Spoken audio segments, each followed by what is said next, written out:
that Sorry, go ahead, yeah, Lou. no, so I wanted to add to what you're saying about like lead and follow-ups.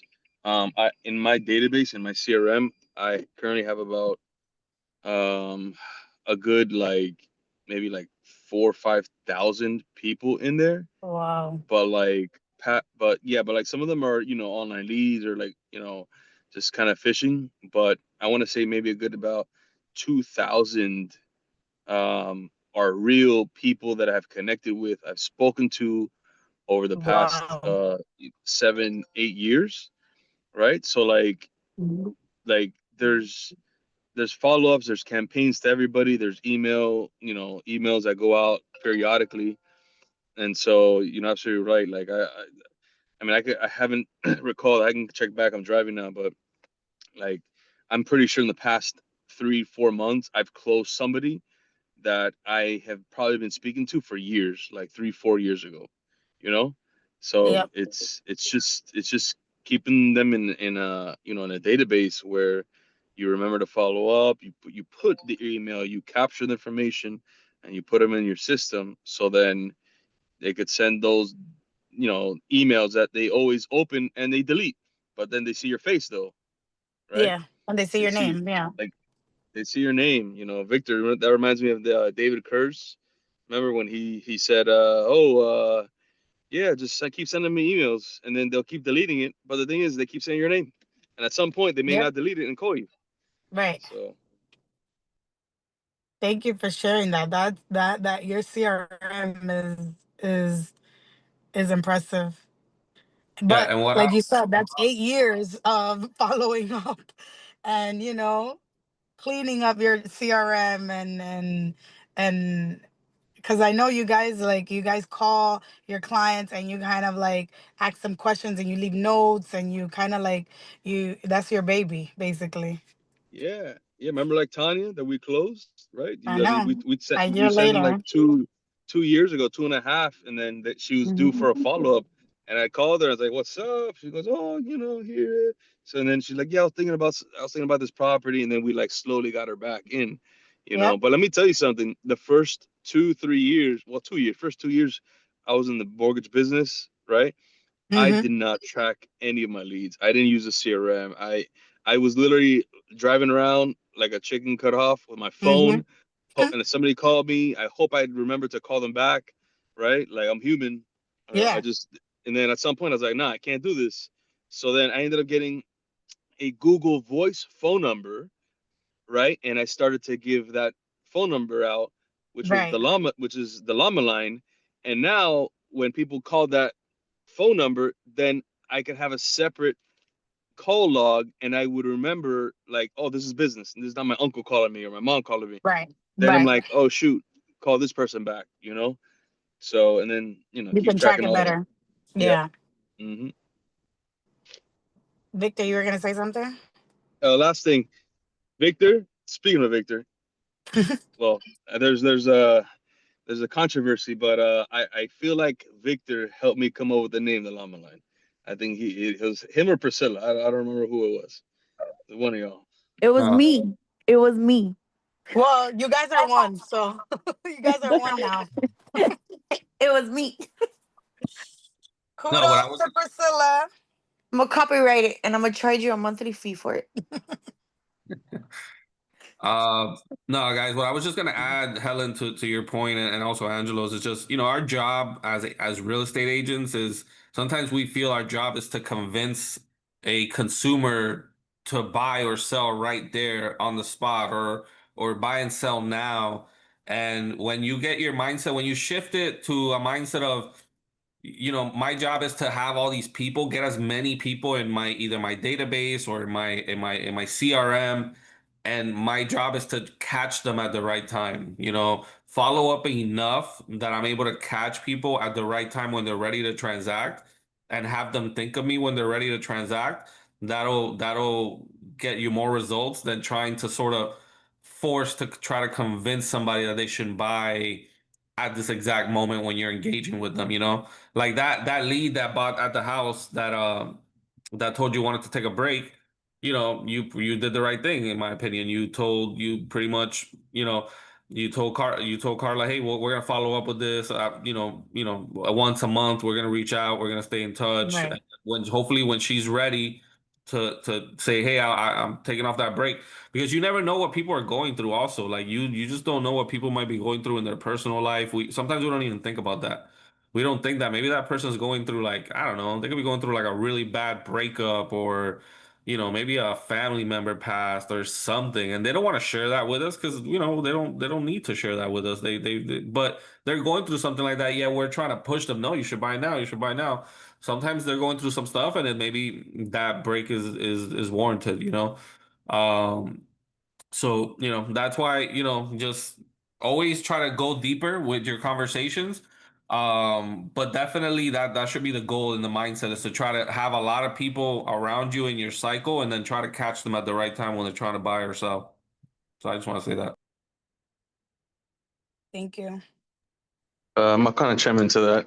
I think he said, like, try not to worry about so much about like calling everybody back and doing all this. Start with micro goals. I think Rene Rodriguez, I think he said it at our event and then our event, like his wife that has micro goals, right? Like, it's very hard to get out of bed and go start your day. So then his wife has a micro goal of, hey, I don't want to worry about making breakfast and taking a shower, getting ready. Let me just focus on getting my 2 feet on the ground. And once she hits that goal, then she's off to the races.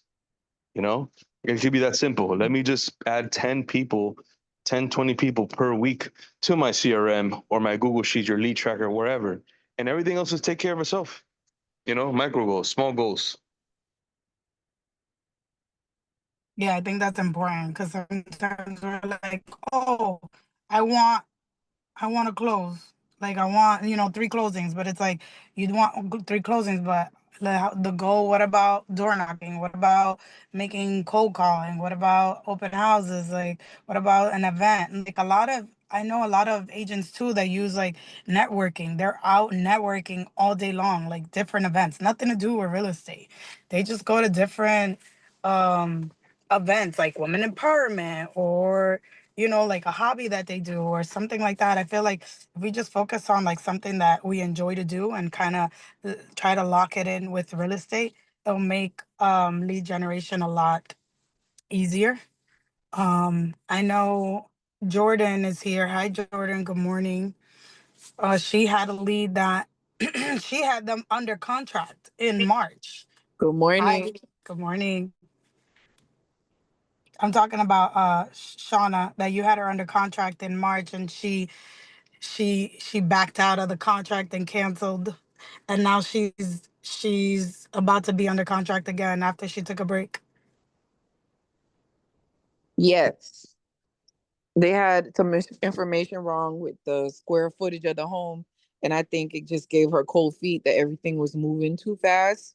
And obviously, this was her first time purchasing, so it's understandable. But just following up with her and staying consistent and knowing that eventually it was still her goal. So were you able to follow up with her like throughout from March to now? Yes, we were in contact the whole time. So she would still share houses. She would send me things. I would send her things. And, she just told me, okay, we're going to push the date back. I want to wait a little longer. I want to wait a couple more months. And I'm, like the same thing I think Angela was saying earlier is like, I definitely will forget. I've gotten in the habit of putting things in my calendar. So like, even if somebody wanted a rental and they say, I don't have the money right now, I just need to wait 2 weeks. I literally go 2 weeks from the day and I put them in my calendar on the phone. No like fancy system, but I would hope to get more organized later. But I put it in my calendar with an alert to like reach out to them again and ask them, hey, are they ready? Follow up. So anytime somebody tells me a solid date, I follow up on that date.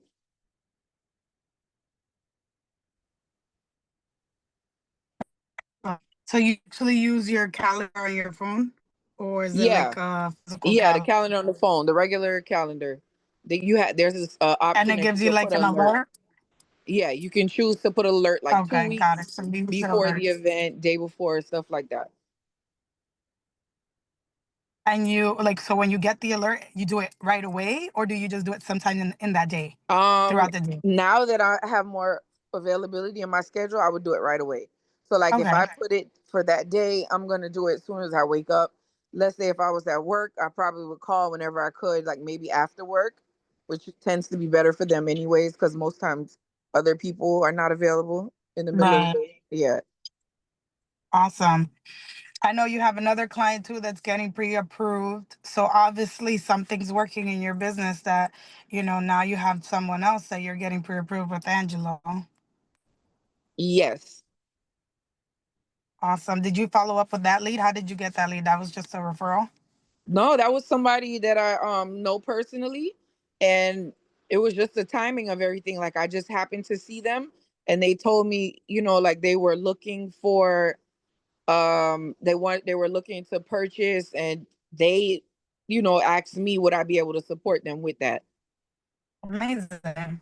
Yeah, so I just casually saw Kudos. them. Kudos to you.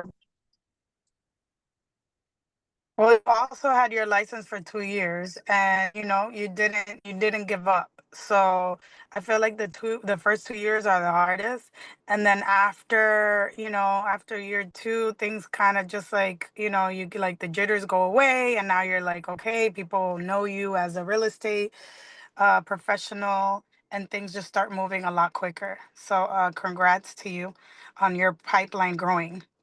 Absolutely, is a very beautiful thing. So something I just wanted to give you guys, converting conversations into contracts. One thing is building rapport, right? People sell to who they trust. So that's why Victor was also saying, like kind of like following up and not being salesy, right? So sometimes when I call some clients, I'm just like, hey, what's up? How are you? Oh my God, I saw you got a promotion, or how are the kids? How was back to school? I did that to one of my clients last week. I was like, "Oh my God, how was back to school?"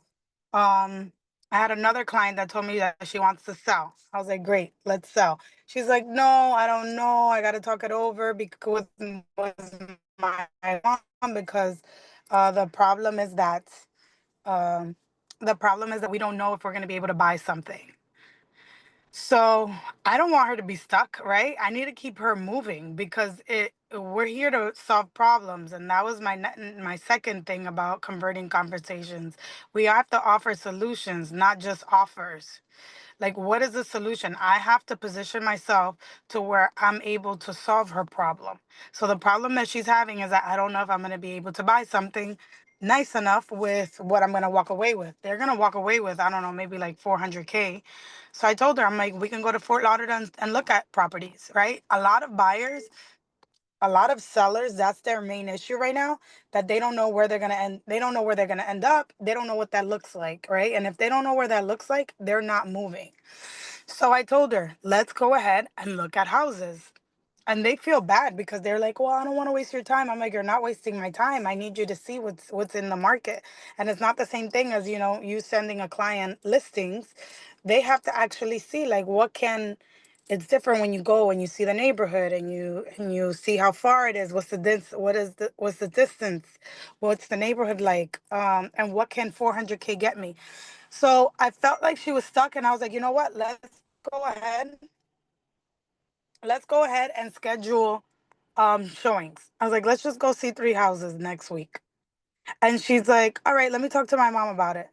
I didn't hear back from her. I followed up again, and I'm like, so are you, when are you available this weekend? Because I'm making my schedule now.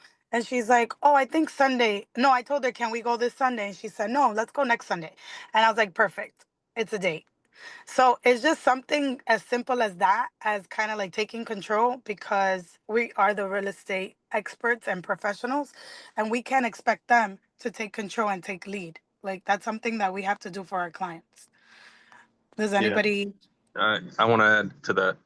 So I may have said this before. I'll say it again. So talking about we have to take control.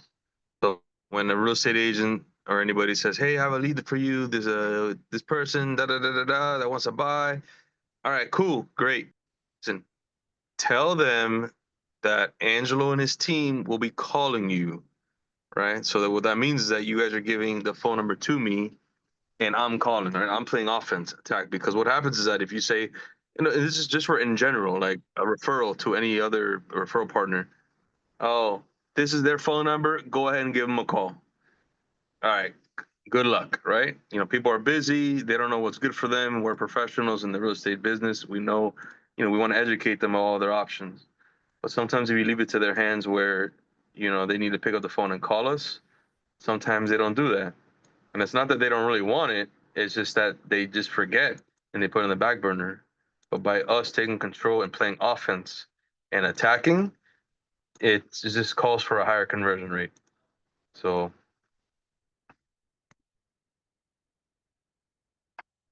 Yeah, I think that's great you said that, because with Jordan, with your new client, that's kind of what we're waiting on, right? For her to send docs, or for her to connect with Sebastian, or what No, phase are we at right now? they've already spoken.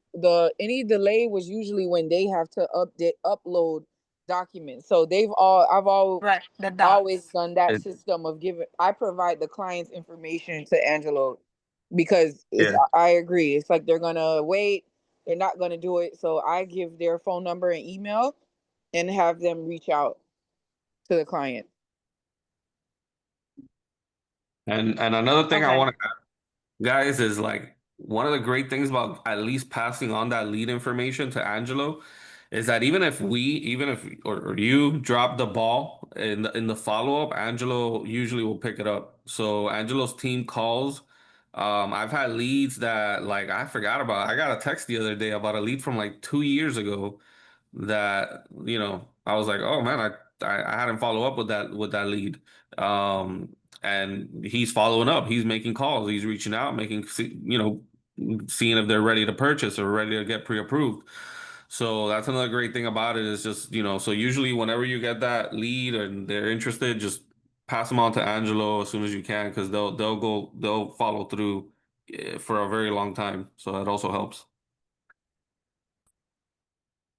Yeah, just in case you forget, or so they don't fall through the cracks. That's why all my buyers, I like them to go through Angelo, because like Victor said, they have a system in place. While our system may still be a little faulty, or not as strong, their system is pretty strong. And Brianna is really good with following up. So if you give it to Sebastian and you feel like, you need like an enforcer, you hit up my girl Bree. So just to Bree. finish off on that, Jordan, what happened? Jordan, so are you waiting for her to send docs, or what are you waiting for?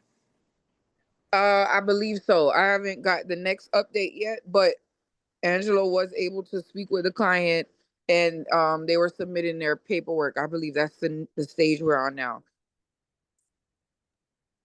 Okay, So, so you just know this week you have to like send a quick text like, "Hey, happy Monday. Can I help you? Is there anything I can do to make it okay, easier for you?" That's okay. how I would come off. Like, not like, "Did you send docs yet?" That's like a little bit like I wouldn't like anybody sending me a message like that. So I would always say, like, is there anything I can do to help facilitate, to help you send the docs? Like, do you want me to go by your house and Yes. and like help you organize? Like, always find a way to do like face to face, because sometimes when you do face to face, it kind of it strengthens your relationship with the client. Okay, got it. Um Anybody else want to chime in on following up? I think I just wanted to keep this session just like as a follow up. I feel like everybody needs to be following up right now. We have Hometown Heroes. There's a lot of people on that list. I completely forgot that I had a code lead. Angelo, I don't know if you remember, but my cousin that came to the office when you were in Highland, that was like, I don't know, like a year ago. Um, he works in the hospital, and I remember like he was just like trying to get his credit right. And then I remembered, and I'm like, oh my God, his profession might be in the list. And I looked it up, and I see that it's not exactly like he's like a neurology technician, but he told me it's neurology diagnosis technician. But I think we're good, Angelo. I'll call you a little later about that. I think it's pretty close. um, and he was cold, like ice cold. And I called him and I was like, "What's going on? Like you're messing up." Which guy is this again? It's my cousin, Junior. I forgot his last name. All good. I forgot, because he doesn't share the same last name as me. But I'm gonna text you him. But he came to the office. I don't know if you remember. Like he came to the office and he had something on his credit, um, like a lot of credit card debt. But he told me that his credit score is like a 650 now.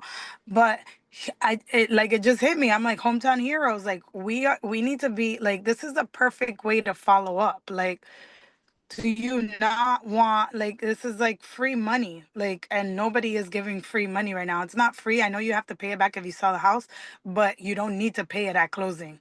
So I like to call it like a grant. So we need to be calling everybody because there's a lot of professions in there, and this is a great way to spark a conversation about real estate. Like, hey, did you hear about the grant? I think you might qualify, right? Even if you're not sure, like, still, it's even if they're like, oh, you don't qualify, still, thank you for thinking of me. Like they're gonna feel like, wow, thanks for thinking of me. This is, and kind of like, you sow a seed right there about like, potentially you them buying. So I just want to really all of us to focus on following up with people, following up with anybody that can help you grow your business, um, because the sale is on the follow up. And remember, one follow up can literally change your entire business or your how Christmas ends up being for you this year. By following up, you can bring an easy 5 transactions this year just on people that kind of like fell through the cracks or like that you're like, you completely forgot about. A good way to do it also is kind of just going through your phone book. For those of you that don't have a CRM, fully a strong CRM, maybe just try going through your phone book or going through your messages and just writing. Okay, I'm going to share this story. So Adrian, Angelo, you're Adrian from your team. That's his name, right? Adrian? Oh, sorry. Yes. Adrian mentioned that, like, and I know he probably won't mind me sharing this. He mentioned that he went to through his DM and he started like writing to like a whole bunch of like gal friends that he knows, right? And he's like, hey, what's up? Hey, what's up? Hey, what's up? Hey, how you doing? Hey, how you doing? Whatever. Because like he's dating, right? He's back in the dating scene. And he got like a few dates off of that. And I think it's funny because we take real estate and we're like, real estate is like, it's not so serious. Like you don't have to like, it's not so hard. He just kept like writing messages, right? Direct messages to all these people, all these women. And he had a whole bunch of dates from them, right? That I'm sure those dates, he could have a potential girlfriend from that. And I say this to say that real estate is the same exact way. You go on your phone book and you start hitting up everybody and saying, hey, what's up? Hey, how's it going? Happy Monday, happy Monday, happy Monday. Like, do you know how many conversations you're going to spark up? And it doesn't have to be real estate related because 9 times out of 10, if they follow you on Instagram or Facebook, they're going to know what you do for a living. You know what I mean? But it's just the fact of being like state of mind. I mean, first of mind for all these people, and you don't know what they might come back and say. So can you imagine if we wake up every single day and send out 10 texts or make 10 calls or 10 emails, the amount of like conversations that are gonna arise from this. And I just want to leave you guys with that thought. Like, can you imagine if we were to do that every single day? And to me, that's not much. That's not much to do to your business. That's like maybe like what, 1 hour a day for you to do that for you to just follow up or look at your text messages for anybody that you had a conversation with, anyone that is celebrating a birthday, or even for you to go on Facebook and start messaging them. Can you imagine how much our business will grow? Does anybody want to say something before we wrap up?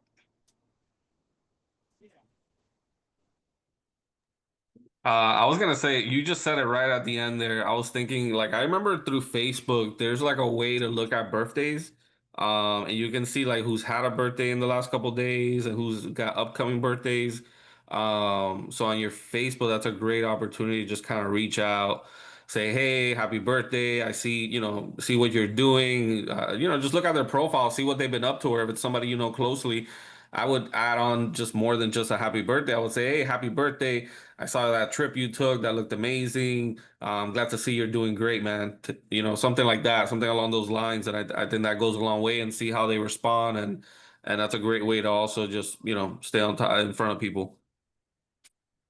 Yeah, they make it super easy. Like they literally give you a list of all the birthdays in your database and Facebook. So there's no excuses, guys. And I want us to like remember that all the time. Like there's no excuses. Like you just gotta keep going and keep reaching out to people and keep making friends and keep like finding out. People need to know what you do, right? And the more people you know, the more people you talk to, the more closings you're gonna have and the more houses you're gonna sell. And that's why I love open houses, because that's my way of like kind of like, making my numbers. At the end of the day, we all know real estate is a numbers game. Like the more numbers, the higher numbers, the higher sales you're gonna have. So let's make this an amazing week. We got 2 more weeks left. I love August because August is like 31 days. So you get like a little treat. But definitely let's go follow up this week and get some potential closings for the next few months. Have an amazing week, guys. Thank you, Helen. My pleasure. Bye. Bye. Thank you, guys. Hey, thank you. Ciao. Bye, guys.